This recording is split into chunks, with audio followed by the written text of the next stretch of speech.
Despite failing to reach a treaty in Korea in 2024, my time at the UN Plastic Summit left me cautiously optimistic. I knew the next session would face real challenges, but I also felt like the world was waking up to the imminent plastic crisis we all face. And I met such an inspiring, diverse group of changemakers working passionately on the issue that it gave me hope that maybe we'd finally reached a turning point on a global scale.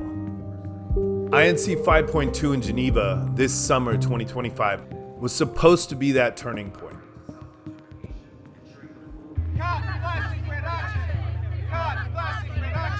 Outside the negotiation halls, artists and activists tried to remind delegates and the rest of us what's really at stake.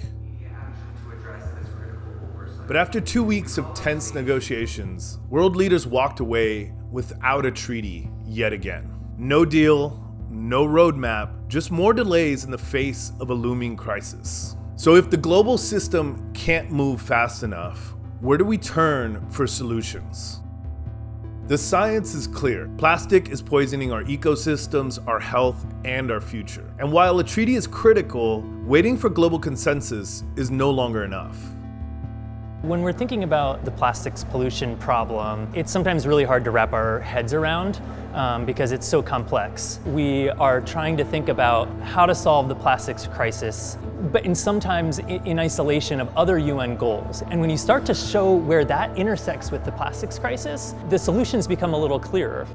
The number one material typically found in landfills in countries around the world is actually food waste, not packaging.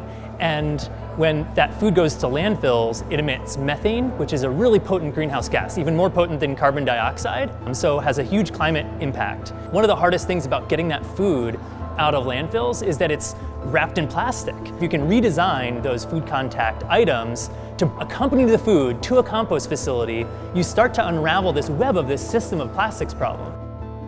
40 to 50% of trash going into landfills is food waste. Our planet would normally decompose that food waste and turn it back into soil. But because we wrap all of that in plastic, we block the planet's natural systems, and we never get that resource back. Our system of using plastic that lasts 100 years to wrap food that decomposes in a month is slowly destroying our planet.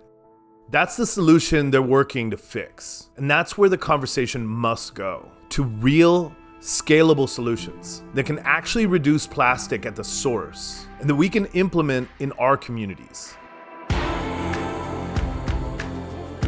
So while Geneva left me frustrated, it also left me determined. When Rhodes invited me to their summit on compostable plastic products, I said yes. Because if we need more than just a treaty, I want to see these solutions up close. I'm heading to this BPI Summit to find out what's real, what's hype, and how can we be a part of making change happen? Can compostables help us turn the tide on plastic? And what does that even look like?